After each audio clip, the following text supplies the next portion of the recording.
Yes, we were discussing when this magnet is moved in this direction, इसमें जो current flow होगा, current induce होगा, I induced current, this induced current will be such कि it will develop a north pole at this end north pole will be repulsive and this induced magnetism due to the induced current, due to the induced EMF will oppose the further flow of this magnet, further movement of the magnet towards the coil.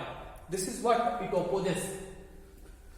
तो इसका मतलब है, देखिए इसमें एक बहुत एक easy है कि इसका मतलब है कि ये इधर नॉर्थ बनेगा, तो ये आप यहाँ N लिखिए और ये N से आप डायरेक्शन पता कर सकते हैं कि what will be the direction of induced current. देखिए ये N का डायरेक्शन ये है, ठीक है. इसका मतलब है कि अगर एक मैग्नेट ऐसा है, ये अगर साउथ पोल इधर है, ये कॉइल है, तो कॉइल का यहां एक साउथ पोल बनेगा. कॉइल पर आपने मैग्नेटिज्म के चलते कौन सा पोल बनेगा, इधर साउथ बनेगा, इधर ये नॉर्थ बनेगा. You just write down S and you see the direction in S.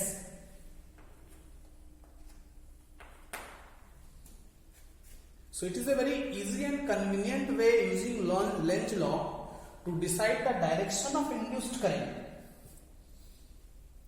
To decide the direction of induced current due to the electromagnetic induction, due to this motional EMF which is produced by this movement of this magnet. अब देखिए इसमें तीसरा और चौथा case भी ये हो सकता है कि सपोज ये तो हो गया, ठीक है, okay. Suppose it can be like this also. If I draw a diagram here कि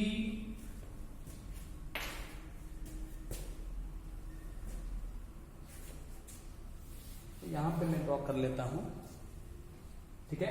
सपोज से जैसे ये एक मैग्नेट है और सपोज ये नॉर्थ है और यहां here is a coil which is kept here near to it, okay. Now the magnet is moved away, the flux linking will decrease and this will induce an EMF, okay. इसका मतलब है कि इसका opposition ये होगा, दोनों case में oppose करना है. ये जब आगे आएगा तो इसको रिपल्सिव फोर्स ऑफर होगा. उसी तरह से जब फ्लक्स पहले से लिंकेज था, जब ये फ्लक्स को आप डिक्रीज करेंगे आप, ओके, जब ये फ्लक्स को क्या करेंगे आप डिक्रीज करेंगे, ठीक है. आप मैग्नेट को अवे ले जाएंगे, दिस इज द डायरेक्शन. ये होगा क्या कि अवे ले जाएंगे तो इसको भी अपोज करना है. तो कोई चीज दूर जा रहा है, उसको अपोज करने का मतलब है it has to offer a attractive force. इसका मतलब है कि ये नॉर्थ है तो यहां पे साउथ डेवलप करेगा, ठीक है. If it is moving away, then the induced magnetism will try to attract the bar magnet. So thereby it will induce a south pole at the terminating end, which is towards the bar magnet. Okay. So then you just write down S here, and you can decide the direction of induced current also very easily. इसका मतलब है कि अंदर हम लेके आए तो सीधा डायरेक्शन ऑफ इंड्यूस्ड करंट, बाहर लेके गए तो सीधा direction of induced current for both north poles, ठीक है. ये साउथ पोल इधर है, ये नॉर्थ पोल इधर है. अंदर आप लेके आए तो here it develops S pole, तो you write down S, it will give you the direction of induced current.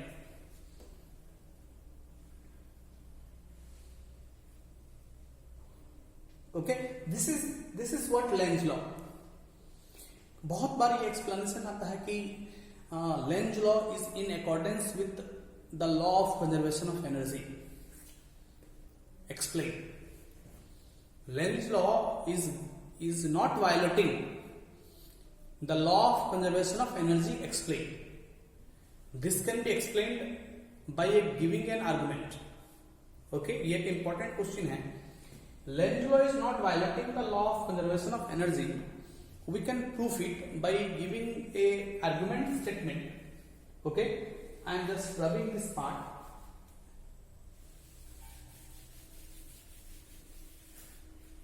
You draw all these diagrams which I have drawn. Okay.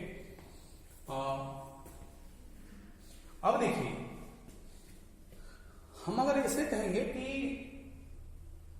मान लेते हैं कि हमने ये मैग्नेट को इस तरह से आगे बढ़ाया, तो यहां पे एक इसका साउथ पोल बना, मान लेते हैं, नॉर्थ नहीं साउथ बना।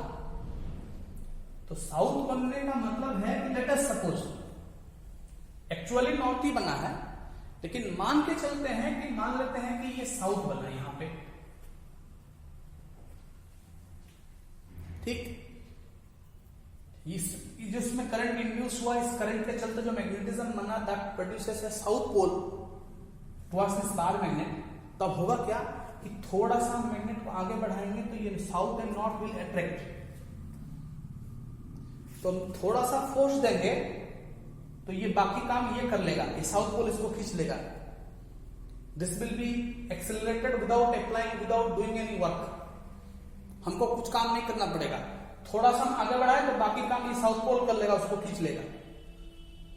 ठीक है, मतलब है कि हम लोग थोड़ा ही वर्क डन के थोड़ा सा हम पुश दिए, so the energy is multiplied, work done ज्यादा मिला हमको, क्योंकि बाकी काम ये इसको खींच लिया हमको, और टुवर्ड्स द कॉइल हमको मूव करना ही नहीं पड़ा। ठीक है, तो इस तरह से तो हम एक ऐसा परपेचुअल मशीन क्रिएट कर देंगे जिसमें कि थोड़ा सा ही हम वर्क डन करेंगे तो हमको उधर आउटपुट में ज्यादा वर्क डन मिल जाएगा। ठीक है, हमारा इनपुट कम है, इनपुट वर्क कम है, आउटपुट वर्क ज्यादा मिल जाएगा, because it will attract initially, it will initiate the process. Okay, इसका मतलब है कि हमने एनर्जी कम दिया, हमको ज्यादा एनर्जी मिल रहा है, so this will violate the law of conservation of energy. ठीक है, अब इसमें सही आर्गुमेंट क्या है? नहीं, ये नॉर्थ अगर बनता है, if it is north pole, then what will happen when we push this magnet towards this coil, this will develop a north repulsive. To further push, we have to do work, and that work done is producing electric current, and that is producing electric power in the coil. हम ये बाहर से work done कर रहे हैं, वही work done electrical energy में convert हो रहा है, हम कह सकते हैं। ठीक है, and that is appearing in the form of induced current. So the induced current will generate power because of the external work done in moving the magnet. ये ठीक है, तो हमारा जो मूवमेंट हम किए, जो मैकेनिकल वर्क हुआ, वो इलेक्ट्रिकल एनर्जी में कन्वर्ट हुआ।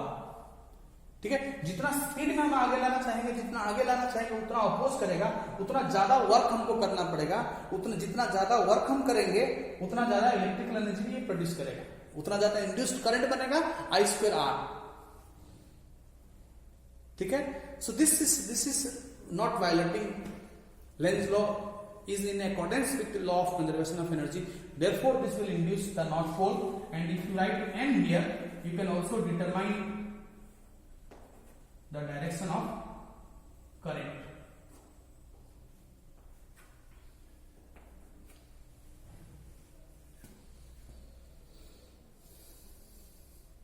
Okay,